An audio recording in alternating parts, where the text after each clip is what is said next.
Hi friends, welcome to my channel invest with नब। आज हमारे चैनल में हम बात करने वाले ईटीएफ्स की। आप सबने सुना होगा ईटीएफ्स के बारे में, बट कई लोगों को कन्फ्यूजन होगी। मैं आप लोगों को बता देता हूँ कि ईटीएफ्स क्या होती है। देखिए, ईटीएफ्स ये होता है कि जैसे मान लीजिए कुछ लोग म्यूचुअल फंड्स में इन्वेस्ट करते हैं, कुछ लोग स्टॉक्स में इन्वेस्ट करते हैं। देखिए, ईटीएफ जो है वो हमारे सेंसेक्स और निफ्टी से रिलेटेड होता है। अब आप सोचेंगे कि निफ्टी से कैसे रिलेटेड होता है, मैं आपको बताता हूँ। देखिए, निफ्टी की टॉप 50 कंपनीज होती है। जैसे एग्जांपल आप एच ले सकते हैं, टाटा स्टील ले सकते हैं, एंड आप रिलायंस ले सकते हैं, इन्फोसिस ले सकते हैं। अब होता क्या है कि जनरली जब हम शेयर्स में इन्वेस्ट करते हैं, भाई जैसे आप मान लीजिए किसी शेयर, फॉर एग्जांपल आप एच का एग्जांपल ले लीजिए। आई गेस अभी 1030 के आसपास चल रहा है। तो हो सकता है कि आपने मान लीजिए उसमें 100 शेयर लिए 1 लाख रुपए के। अब देखिए क्या होता है, माइक्रो इकोनॉमिक इवेंट्स होते हैं। उसमें हो सकता है कि स्टॉक के रेट ऊपर जाए नीचे जाए। हो सकता है भाई आपका 1 लाख 1.25 लाख हो जाए 3 महीने 4 महीने में। हो सकता है 3-4 महीने में आपका 1,80,000 भी हो जाए। तो उसमें क्या है, फ्लक्चुएशन थोड़ा बहुत रहता है। अब होता क्या है ईटीएफ्स में कि आप एक चीज़ की इसमें गारंटी रहती है कि आपका लगाया हुआ पैसा ज़ीरो नहीं होगा। जैसे फॉर एग्जांपल मान लीजिए कई लोग ने येस बैंक में 2014-15 में काफ़ी इन्वेस्ट किया था, जो बैंक काफ़ी हाइप में था। एंड अगर आप 2013 या 14 या 15 में किसी ने अगर उस बैंक की स्टेटमेंट देखी होगी, तो अगर मैं देखा होता पर्सनली तो मैं तो इन्वेस्ट नहीं करता, बिकॉज 2013 तक बैंक प्रॉफिट में था।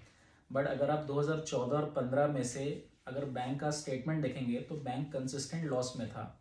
बैंक का जो फिगर्स था वो माइनस में था।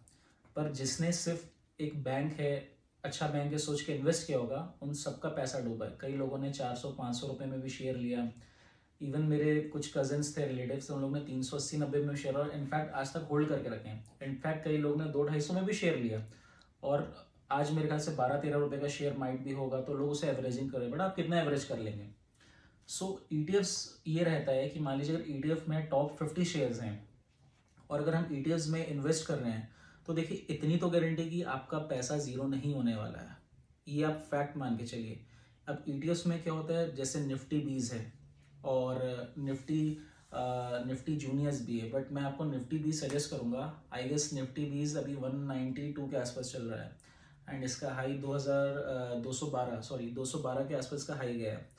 तो इसमें एक स्ट्रैटेजी रहती है कि आपको हर गिरावट में लेना है। मतलब सपोज मान लीजिए मॉर्निंग में मार्केट खुला और मार्केट आपको लगता है कि थोड़ा गिरा है, तो हो सकता है जैसे निफ्टी बीस 193 का आपको 190 में मिले, तो निफ्टी बीस को आप परचेज कर सकते हैं। और इसकी मज़े की बात यह है कि भाई सेंसेक्स जितना बढ़ेगा उतनी निफ्टी बीस की वैल्यू बढ़ेगी, और सेंसेक्स जितना गिरेगा आपको गिरावट में लेने का और मौका मिलेगा। हो सकता है आपको निफ्टी बीस 192 का 180 में भी मिल जाए, 175 में मिल जाए, क्योंकि कोविड के आसपास निफ्टी बीस 80 रुपये का था।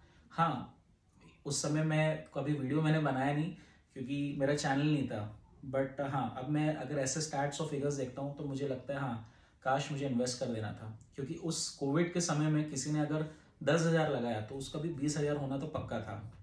तो निफ्टी बीस बहुत इंटरेस्टिंग है। एंड जो लोग को स्टॉक्स की बहुत नॉलेज नहीं है, या उन्हें लगता है वो ज़्यादा रिसर्च नहीं कर सकते, क्योंकि देखिए म्यूचुअल फंड्स वालों से भी मिस्टेक होती है, उनके मैनेजर से। हो सकता है भाई वो आपको बोलेंगे 15% 18% का रिटर्न मिला है, बट ज़रूरी नहीं कि जो फंड पहले अच्छा परफॉर्म किया है वो बाद में भी अच्छा परफॉर्म करेगा।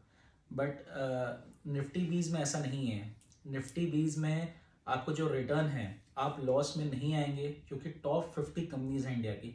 मान लीजिए अगर एक कंपनी, क्योंकि देखिए हिस्ट्री रिपीट होती है, मान लीजिए अगर एक कंपनी का रिजल्ट खराब भी आया, या मान लीजिए भी कंपनी डिफॉल्ट हो गई, तो देखिए आज के डेट में सेबी के रूल्स गाइडलाइंस इतने स्ट्रिक्ट हैं कि मुझे तो नहीं लगता कि आई मीन ऐसा कुछ होने वाला है, या हो भी जाए तो इससे आपका जो लगाया हुआ रकम है या पैसा है उसमें असर नहीं पड़ेगा।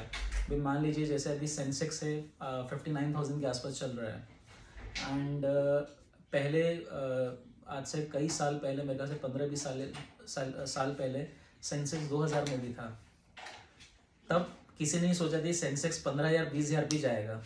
आज सेंसेक्स 59-60,000 है। हो सकता है आने वाले 20 साल बाद क्या पता सेंसेक्स आपको 12 लाख 18 लाख भी दिखाए।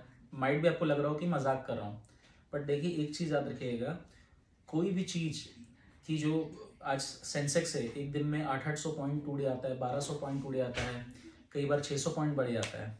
तो एक समय ऐसा भी आएगा कि सेंसेक्स एक दिन में 20-30 हज़ार पॉइंट भी टूटेगा, तब आपका लगाया हुआ पैसा जो कंपाउंड करेगा वो आपकी सोच के बाहर है।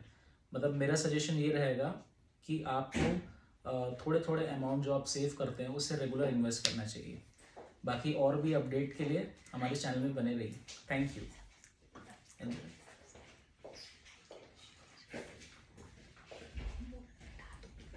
क्या मैं कट करके डाल क्या? दूँ, बोलो like share and subscribe. And please don't forget to like, share and subscribe my channel. Thank you. वाह।